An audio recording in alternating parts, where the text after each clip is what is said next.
Hello, my name is Ellen, My name's Caroline. and we are the social workers on the palliative care team at Hoag Hospital at Newport Beach. And if this is your first time watching a global healthy eating class, you must be wondering why our social workers presenting, recipes. But just to give you some background, we actually offer our first global healthy eating class in November 2019. And this came about because our social workers at the Cancer Center, oncology social workers, got some feedback from our Hoag cancer patients that there's a lack of culturally appropriate cancer recipes and nutritional resources and education. So for example, in some cultures, specifically Asian populations, dairy products are not really consumed much because a lot of people cannot tolerate lactose. And they don't eat dairy products day to day. And also, comfort food in one culture is not really comfort food in another culture. And another reason for doing this global healthy eating classes is that we love to cook. We love food. Food is a way to connect with each other, and we enjoy eating together. And Caroline brings cookies, and she's a baker also. And I love to experiment with different ethnic recipes, and so we just love food and we love to cook. So we wanted to kind of share our knowledge and experience, and try to meet the need of the growing diversity in Orange County in our cancer population as well. So after starting our first class, I also took a holistic nutritionist certification course because I wanted to kind of know what I'm talking about, and became certified in November last year during the pandemic. So typically when we do these classes, we about 3 social workers present 3 different recipes from 3 different cultures. But today we were just kind of being mindful about social distancing, and so we decided to present just 2 recipes. So I'll be presenting miso soup, and then Caroline will be presenting Thai sweet potato soup with lemongrass and ginger. Yeah. So 2 different kind of soups, very different. So I'll kind of go into some background and history about miso first, and then I'll kind of talk about how you can make miso in terms of all the variations. Okay, so all right. So today I'm gonna start talking about miso paste. So I'm actually a Korean American. I grew up eating miso all my life, even though I'm Korean. Miso is very popular in Asia. And I'm sure when you go to a sushi restaurant, I'm sure you were served a small bowl like this.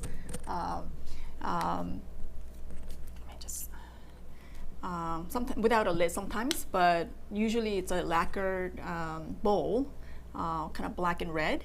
And they serve like simple miso with maybe a little bit of cubes of tofu and seaweed. I actually hydrated some dry seaweed. I brought it for you to look at. And green onion, chopped green onions. So I'm sure you've tasted miso before, and I want to kind of tell you more about what miso is and the different variety of miso and the soup stock that goes into miso. So I'm going to show you some different pictures of miso. As you can see, these are all different varieties of miso. The one in the middle is a miso paste, and miso is very versatile ingredient that you can use in anything.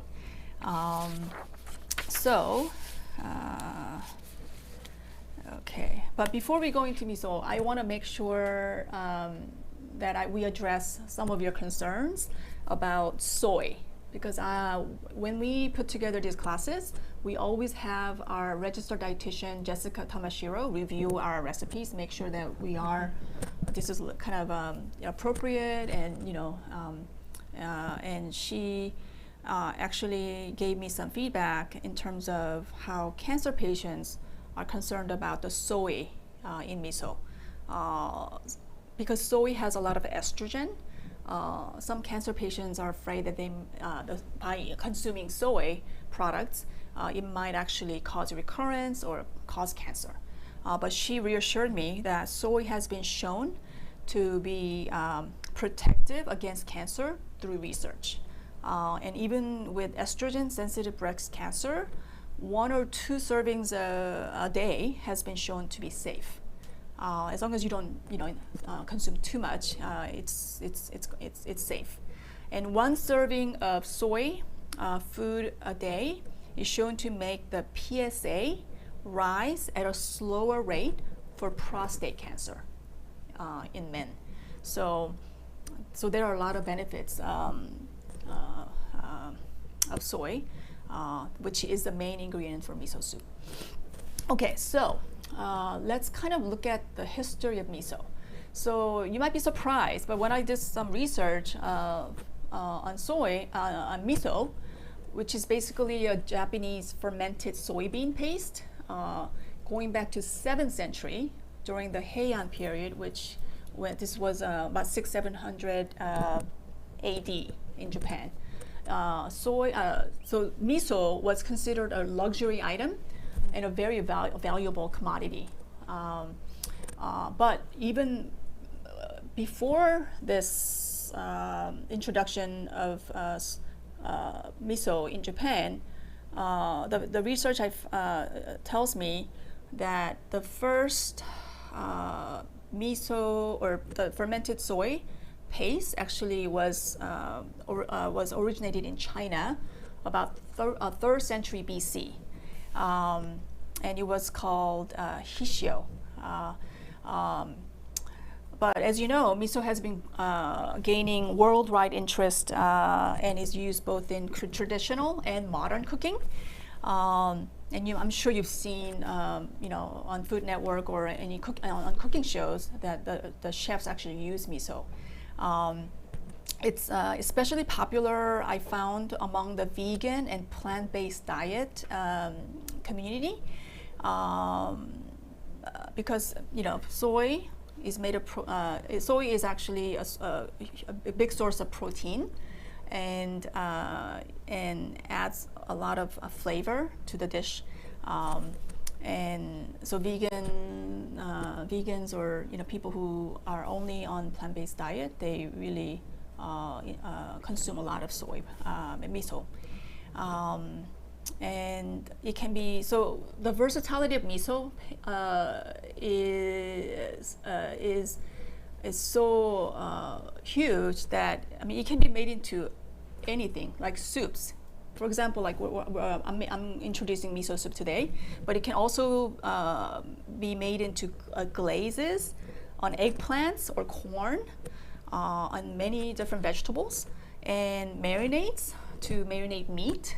And salad dressings. I'm sure you've seen miso, salad dressing at Trader Joe's or at other grocery stores, and even seasoning in different dishes, like usually vegetable. And in Japan, they even use miso paste when pickling vegetables, or fish or meats. So first, miso contains a lot of nutrients. For example, vitamins, microorganisms, salts, minerals, plant proteins, carbohydrates, and fat. Not much though. But plant proteins, a lot of people believe that the protein that you get from meat is different from the protein that you get from plants. And I can assure you that's not true.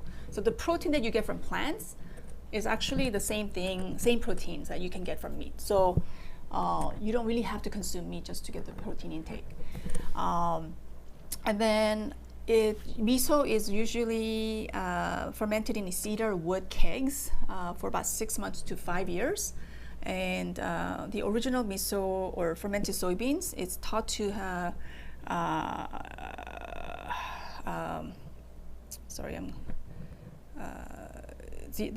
so also I wanted to kind of tell you, in different countries, miso is actually called different things. So, but it tastes a little bit different. So it's a Japanese culinary staple, but in Japan, in Japan, but in China, it's called doojang, and then in Korea, it's called doenjang. You kind of hear the similarity in sound. So I think jang refers to some kind of seasoning or paste in Korean or Chinese. So I grew up eating doenjang jjigae, which is a soybean paste stew, and with a lot of like vegetables like zucchini and potato and tofu. Okay, now let's talk about the health benefits of miso. I kind of talked about the nutrients that are in the miso, but the first health benefit is it helps maintain a healthy gut flora because it has probiotics from the fermentation process. And good source of nutrients like B vitamins, vitamin E, K, and folic and zinc, copper, manganese, and protein. It's also good for bones, and it promotes heart health and lowers cholesterol. And frequent consumption of miso may reduce the risk of certain cancers, including breast cancer. And it also, this is very important for middle-aged women, including myself, it eases symptoms of menopause. So there are a lot of health benefits. Okay, let's talk about the types of miso. Okay, so I have to be honest. So I grew up eating miso all my life, and I thought there was only one type of miso. And when I saw different colors of miso in grocery stores, I thought they added like maybe chili paste or something red to make it redder or darker, but I was wrong. But first, let's talk about the types of different types of miso. There's miso that's made of rice. It's called kome miso in Japanese, and there's a miso paste made of barley, which is called mugi miso, and the third type is soybean miso, mame miso, which literally means bean miso. But I think most people consume soybean miso because most people know that miso is usually made of soybeans, cooked soybeans. But I just want you to know that if you're not interested in eating soy-based food, then you have alternatives like rice or barley. And then different colors of miso. So as you can see, there are different colors from light to dark. And all this time, I thought they added different seasoning or to change the color of the miso, but actually, the fermentation process changes the color. So the longer it's fermented, the darker it becomes, and the shorter it's fermented, the lighter it becomes. So the first type, by color, shiro miso, it just means white miso. So the one on the left in the picture, that's called shiro miso, which is mild in flavor and it's white. It's whiter in color. The second one is aka miso, red miso. So all this time I thought all my life red miso was a little bit spicy, but it's not. It's just fermented longer and it has more flavor. And then the third one, awase miso, which literally means mixed miso in Japanese. This is the most popular and most common miso, and I actually prefer using because it has both the white and red mixed together. And I would actually recommend this for miso soup making. Okay. So let's talk about the main components of miso soup. There are three parts. The first part is dashi, which means soup stock in Japanese. The second part is miso, the actual soybean paste, and I'm gonna hold this up so you can kind of tell what it looks like. It usually comes in a container like this, and this particular brand is called Hikari miso, and it's organic. And this particular one is red miso. And as you can see a bowl of miso with seaweed and green onions and tofu cubes. That's the most traditional type of miso soup. And you can keep this in the fridge for several months. It's USDA organic, gluten-free, non-GMO. I think these are really important because you want to make sure that you're not putting anything bad in your body. And then the last part is your choice of ingredients. And that's almost unlimited. You can put in whatever you want, but there's a order of, you have to be aware of what to put in before boiling and after boiling, and I'll explain why. Okay, so what is dashi? So before we go into the dashi, I want to show you some different seaweed products, because if you're not familiar with Asian cuisine, you think there's only one type of seaweed, but there are actually many different types of seaweed. So the first one, this is actually, in Japanese, it's konbu, but in English, kelp. It's very big. It's actually really, really big sheets of seaweed. And this is only used to make dashi. You don't put this in your food because it gets it's really tough and thick. So this is a dried one. So if you soak it in water, it kind of releases that umami flavor in the water, and then this becomes the flavor kind of the water becomes the dashi stock. So if you don't want anything else, you can actually just make kombu dashi.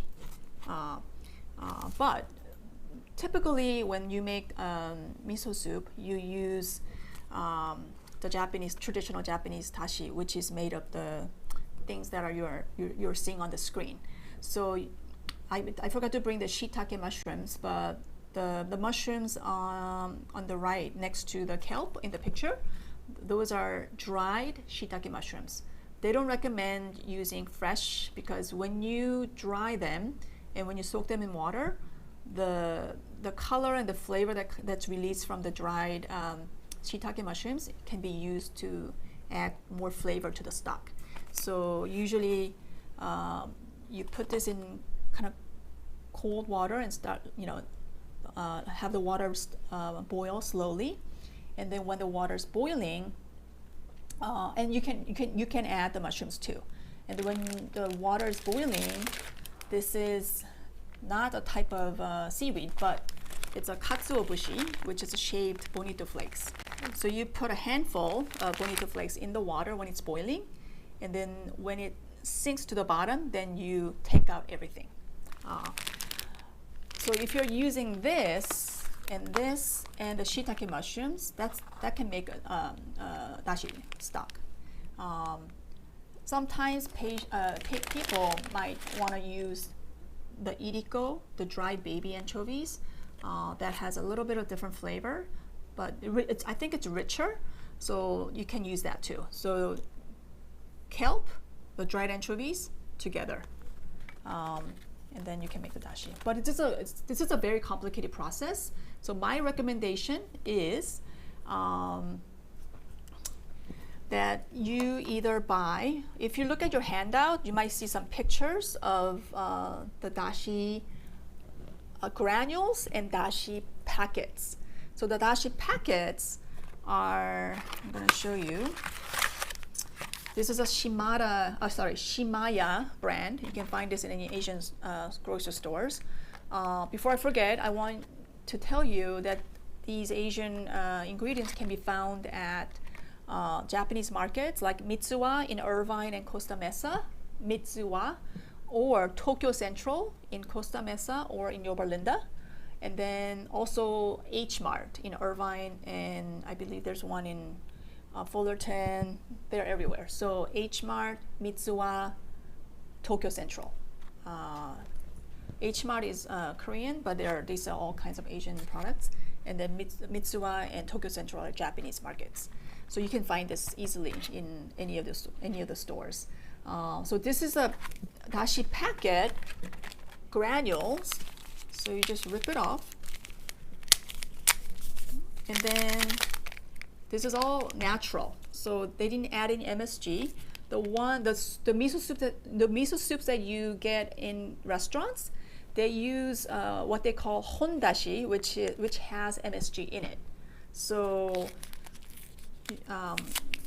I don't really recommend it because MSG is known to be not so healthy. And these are just like powder, like I can show you a little bit. Yeah, it's like granules, and it just melts in water. So you don't have to make all this dashi, which takes about 20 minutes or so to make all this. So it can be a little bit complicated. Okay. And then there are different types of dashi. I'm not going to go into too much detail because if you're interested, you can read more about it. But Awa Sadashi, which is a combination of konbu, the dry kelp, and katsuobushi, the shaved dry bonito, is the one type. And there's konbu dashi, just made of konbu. So if you're vegetarian or vegan, you don't want to add any fish products in your broth, then you can just use the dry kelp. And then katsuo dashi, just the stock that's made of just the shaved bonito flakes. And then iriko dashi is the baby anchovies that is used a lot in Asian cooking. And then shiitake dashi, vegetarian, vegan also. So if I highlighted the two, so konbu dashi and shiitake dashi are the two vegetarian vegan stock that you can make if you prefer to stay away from the fish products. Okay, so this is what I was talking about. So we can skip the dashi making and just use these dashi packets that has ground up products that you see here, or the granules that just dissolves in water. And then if you look at the ingredient list, for dashi it's really simple. If you use one of those granule packets or the dashi packets that soak in water and you boil it, you already have the dashi already made. So let's assume that you already have the dashi made. And then if you look at the bottom half of the ingredients, it says 1 tablespoon of miso. So just remember, when you make miso soup, you just need 1 tablespoon of miso paste per 1 cup of water. Just 1 tablespoon per 1 cup of water. And then all the other ingredients you see are, I call them toppings, or just ingredients that you just add at the after you after you have a boiled dashi. And this is the most important tip in making miso soup. So all my life, I thought you just boil the dashi stock, and then you just add a bunch of vegetables, and then you just top it with, chopped green onions like this, right? And you just consume it. But just recently, a few years ago, I learned, after doing more cooking, trying to eat healthier, I learned that boiling miso soup with miso paste dissolved in it kills the probiotics that's in the miso. So you see, right? So you're actually killing the good bacteria and the probiotics in the miso paste. So never overboil miso soup because it loses the nutrients, flavors also, and fragrance. So what you do is wait until the soup has been, the dashi has been taken off the heat, and then when it's a little less hot, you just stir in the or whisk in the miso to taste. So I actually, traditionally in Japan, they use a strainer like this, which you can find at Daiso. And they take a scoop of the miso paste and put it in here, and then in not so hot, not boiling water, they actually just stir in the miso. You can actually just use a whisk and just whisk the miso in the water or the dashi stock, but some people don't like the little granules that the soy pieces in the miso paste. So it's up to you. You don't really have to. It's just a traditional way of making miso. And then, so instructions, I'm gonna kind of zoom through this because I think it's pretty self-explanatory.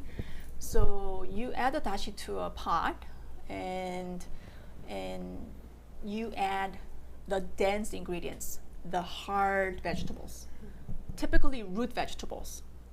It could be, I'm going to quickly jump through the slides and show you ingredients that are added before boiling. For example, carrots, clams. I know it's not a vegetable, but you can add clams, daikon, which is radish, Japanese radish, or any white type of radish, and kabocha squash, which is a winter pumpkin, and different type of clams, like manila clams, onion, potato, turnip. So turnip is really hard root vegetable, and I heard that some people put this in chicken noodle soup, and it just makes the chicken noodle soup even better because it has a little sweetness to it. So if you add this to a little salty miso soup, it works really well. The ingredients you should add after boiling are these softer leafy greens or other soft vegetables. For example, abura age is a deep fried tofu pouch or sheets that you find on udon or like Japanese noodles. Bean sprouts, like the mung bean sprouts, cabbage or napa cabbage, eggplant, green onions, scallions, which is my favorite. It adds so much flavor. It's only green onions, but it adds so much flavor. And mushrooms of any variety, shiitake or oyster, all kinds of mushrooms. And this is a redundant ingredient, but negi, which is just a Japanese word for green onions, and okra. Okra can be put in miso soup. And then even somen noodles. I know a lot of vegan vlogs I've seen, they add somen noodles in their miso soup, already cooked. You have to cook the somen separately and then you add it later. And spinach is very common ingredient that's added to miso soup, but you don't want to boil it because it loses the nutrients. So you want to add it at the after boiling the water. And tofu, either silken or medium firm. So this one I brought. This is a Japanese tofu by House Foods, and so it says tofu, but on the right it usually says the firmness of the tofu. So this particular one is soft. Sometimes there's a medium, and sometimes it says firm. So firm tofu is usually to fry and then dip it in some kind of soy sauce, dipping sauce. But soft or silken is typically used for miso soup because it's softer. And then you just cut it into cubes. And then wakame is basically seaweed that looks like this. I'm going to show you. So it's like dried seaweed, but as you can tell, it's different from the kelp. It's thinner and it's darker in color and greener. Instead of buying this giant bag, I recommend you buying pre-cut dry seaweeds.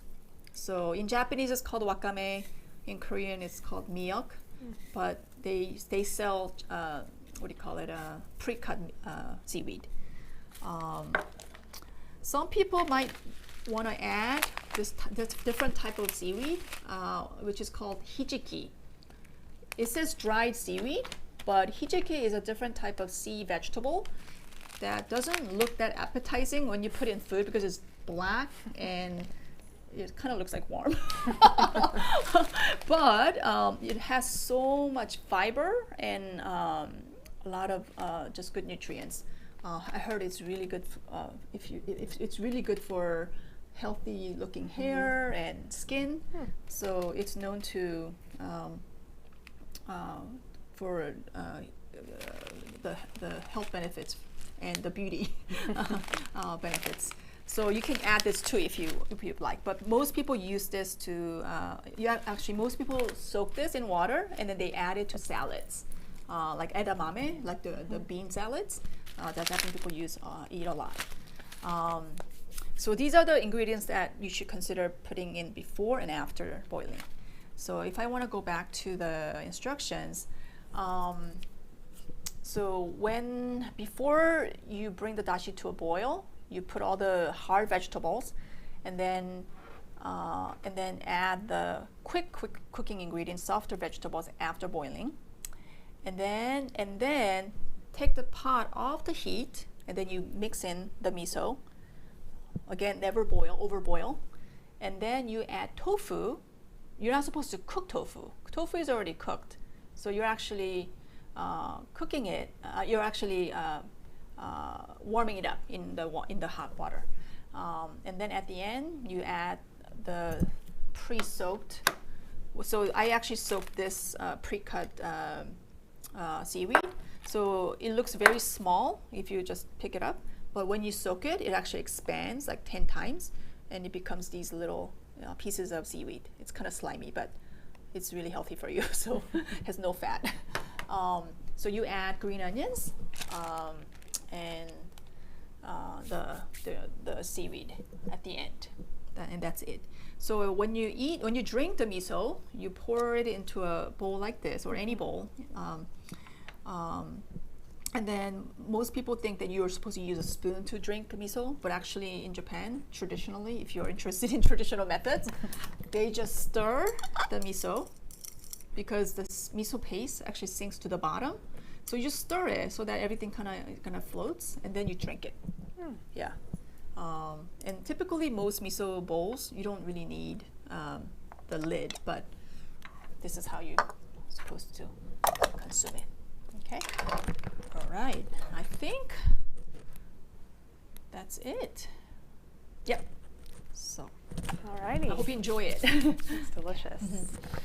Hi everyone. So I'm here to teach you a little bit about Thai sweet potato soup with ginger and lemongrass. I actually have the majority of the ingredients listed here, so I'll go through them. Obviously sweet potato being the main ingredient, as well as carrot, onion, ginger, limes, the lemongrass, which I have to be honest with you, I've never worked with before until today. So soy sauce, your chicken broth, cilantro, and I'll kind of go through the recipe. So first you're going to start off by chopping up your onion. You really want it finely chopped, in my opinion, because you don't want chunks of onion in your soup. So you're going to throw that into a pot with coconut oil, and you really want to get that cooked down and basically make it translucent for about 2 minutes.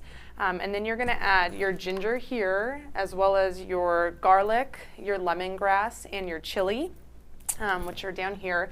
This is actually super spicy, so you can change it to jalapeno, or if you are like not a fan of spice, like the majority of my family members, you can just probably not even use it and kind of just spice it up with other spices. So you are going to cook that, the ginger, garlic, lemongrass, and chili, and the onion for about 3 to 5 minutes. You really want that to become fragrant, and it's very strong. It'll smell pretty quickly, but you want to make sure that it's golden. And then you're going to add your spices, so your turmeric and your curry powder, which is going to give that really bright yellow color. You're going to add that for about 2 minutes, and really that'll get it more fragrant. And then you're going to add your chicken stock as well as water. And when you put that in, it's important to know that the spices and everything kind of stick to the pan, so you're going to want to scrape everything off the bottom of the pan. And then once you get that really mixed in, you're going to use that for a boil, bring it to a good boil, and then while that's getting to a boil, you're going to want to peel your sweet potatoes as well as the carrot and chop them up. So I think the kind of trick to this is you don't want giant chunks of sweet potato, because it'll take even longer to get to fork tender. So if you chop up just a good amount, and then once that gets to a boil, you're going to add your sweet potatoes and your carrot. This is probably the longest process of the recipe. It takes about 15 to 20 minutes to boil and really get them fork tender. So while that's happening, I recommend, I did it for myself, is you're going to want to kind of prepare your garnishes. So that's going to happen at the end, but it's cilantro, scallions you can add, some lime wedges to it. It's kind of just how you want to make it, as well as the leftover coconut cream. So I'll go through that in a little while. So while the potatoes are cooking, or once they get to a fork tender, you're going to actually get out your blender. So I recommend, I have the Vitamix, and it works wonderfully. and you're going to pour that whole pot into the blender, or you can portion it out, and you want to blend it up and make it to the consistency you want it to be. So I generally recommend going thinner, and then you can kind of thicken it up later on with other stuff. Once it's blended, you're going to bring it back to the stove and put it into the pot. And as that's going on, you're going to actually, once that's warming up, you're going to get your coconut milk here. And you're going to add a half a cup of it. That's the healthier side. If you want it richer, you want it creamier, then you can certainly add more of the coconut milk. But I always say proceed with caution and add it later on. But also saving the bottom part of the can has the harder cream. So the coconut cream, that's part of the garnish. So you want to keep that part for the end. So as that goes on, you really want to incorporate the coconut milk to it. Once that gets really mixed in, then we're going to add our seasonings. So I don't have the brown sugar here, but brown sugar is a main component of it. Soy sauce that's here, as well as lime juice. So this is kind of the fun part where you get to make it your own. So if you're not a fan of lime, skip the lime. If you don't really want as much soy sauce, then skip the soy sauce. Or if you want more, then you can add more. But it really comes down to your palate and how you want it to taste. So you can add salt, a little bit of salt, more soy sauce, more brown sugar. It just depends on how you want it. And then once you get it to the space the way you want it, then you can dish out a bowl for yourself. Again, you can add cilantro. That's what I've done here. Scallions are a good topping. And then you're also the leftover coconut cream, which is at the bottom. That's really kind of hardened, so you want to whip it up with some warm water, and that softens it and gives it, kind of looks like sour cream, if you will. It's white, but you can just drop that on top and serve it with the lime wedge, and it kind of gives it a nice flavor. If you're not a fan of lime, then skip the lime. And I think the beauty of the soup is it's super versatile, so you can add whatever you want to it. No judgment at all. And then I'll go into some of the health benefits. So I was just telling Ellen the other day, like, sweet potatoes have become so popular as within the last few years. It's definitely in a lot of health foods, a lot of health recipes. So I think the beauty of sweet potatoes and this soup in general is there's so many nutrients in it. So sweet potatoes are highly nutritious. They contain vitamins A, C, and B6. The fiber and antioxidants in them actually promotes gut health, which is super good because of the soluble and insoluble fiber that the sweet potatoes contain. And there's actually studies that have been, you may hear it, that the skin of sweet potatoes, which I know it's peeled in this recipe, but they're known to have cancer-fighting properties. There's a lot of research going around, they may slow the growth of certain types of cancer cells, such as bladder, colon, stomach, and breast cancer cells. It's actually really interesting if you want to kind of look into that. And they also support healthy vision and brain function, which I think we all would find as a benefit, no matter what. Now, lemongrass, something that I had never worked with before until now. I was actually fascinated at the sort of health benefits to it, and I know Ellen was saying a lot of Asian cultures use it quite often. Especially Thai food. it's very in popular. Tom Yum Goong, that spicy soup, they actually add this to add a little more sourness and flavor. Yeah. So I had a hard time finding it in the grocery store, but I did find it. And some of the health benefits include it boosts your immunity, which I think, especially heading into flu season, autumn, all of those things, it's really important that we kind of keep our immunity as well as it can be. It's also found to prevent cancer and infections. It treats fevers, and it also promotes healthy skin and body detoxification. Also improves your cholesterol, which I think is a really important thing. I think Americans in general, we don't pay attention to, as well as reducing obesity risk, which again, no one I don't think could argue with that. The last one is turmeric, which I don't know if you guys have realized, it's become definitely more popular as of late. I think you go to Costco, they have like turmeric giant lotion and like giant bags of it. There's just tons of benefits to it. So some of the research I found was that it does help control diabetes, especially sort of your levels and all of that. Prevents arthritis. It also decreases joint pain, which I have found that like rubbing turmeric lotion and stuff on joints has been found to be really helpful. This also boosts your immune system, which I think, again, the soup has so many nutrients. That's a huge component of it. And turmeric's also been found to promote weight loss and also cancer prevention. So I think it has a lot of benefits to eating this soup. And again, you can kind of make it how you want it. And yeah, it's delicious. Okay, and these are some of the links. Some of the benefits, nutritional if you want benefits. to learn more about the nutritional facts of these two recipes. Yeah, thank you. I think we're going to have some questions now for Ellen. is how can we make miso from scratch? Oh, okay. Oh, okay. So I'm sure the recipes are available online. You know, the traditional way of making miso from scratch is you have to buy the soybeans and you boil them to cook them, and then you have to mash it. And then you add salt, and you have to add what the Japanese call it koji, which is the fermenting culture, which is found in the grains. So I'm sure they sell them, or maybe you can just make a small pot of rice or grain that you can find, and then you add the cooked grain or cooked rice into the miso paste, the soybean paste, and then you ferment it in a cedar keg you can find for 6 months to 5 years. I mean, it's a long process. So if you want it from scratch, so that you don't add anything bad to it, it is possible. I grew up watching my grandmother make a Korean version of miso, which is doenjang. It was very, very stinky because cooked miso, fermenting it in at room temperature, because she would make a block of it. So miso is a little bit different because you keep it in a cake and then you ferment it and you just eat it. But in Korea, the Korean version is you actually make a block of it and then you just dry it, hung in air. How big is it? It's usually like this big. Yeah. Wow. But miso, you can just keep it in a container, like a wooden container, and then just ferment it for as long as you want, from 6 months to 5 years. It's a long The time. longer you ferment it, the more health benefits and the more flavor you get from the homemade miso. But it is possible. That is a commitment. Yeah. 5 years. And then the second question for you is, which miso is the best? I think it's really up to you, your personal preference. Awase miso, because when you buy this at the market, it will actually say awase miso, which just means it's a combination of the two different misos, usually mild or red, aka miso. So that is the recommended miso, type of miso for making soups.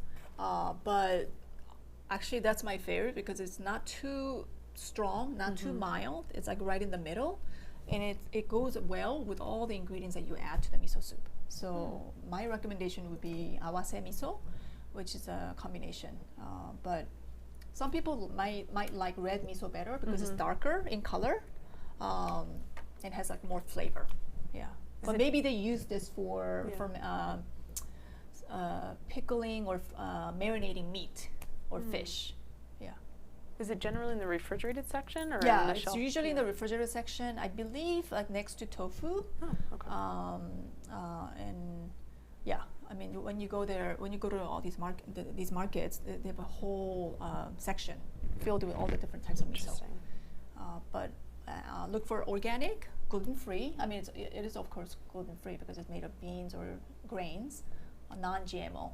Yeah, make sure you get the organic miso. Nice. Thank you for joining us. If you want, I'm sure the handout is attached to the link. Yeah, and this is our fourth global healthy eating class, and we've done 3 other classes. And the first time we featured kabocha, which is winter pumpkin, and I made the Korean kabocha pancake with sweet rice in it. And my colleague Mona Elker, she actually made shakshuka, which is a very popular dish right now, breakfast dish from Middle East. She made kabocha shakshuka. And then Marie Miao, the oncology social worker, she actually made the glazed roasted kabocha. So if you want these recipes, we can actually send them to you. So feel free to reach out to us. And the other 2 classes, I think we did hummus. I made mung bean pancake, Korean mung bean pancake. I think healthy shepherd's pie. Yeah, shepherd's pie, turkey shepherd's pie with cauliflower mash. So we did. This is our 4th time. So if you want to get a copy of all these recipes that we've done in the past, feel free to reach out. Okay. Thank you for watching. Thank you. I hope you enjoyed it.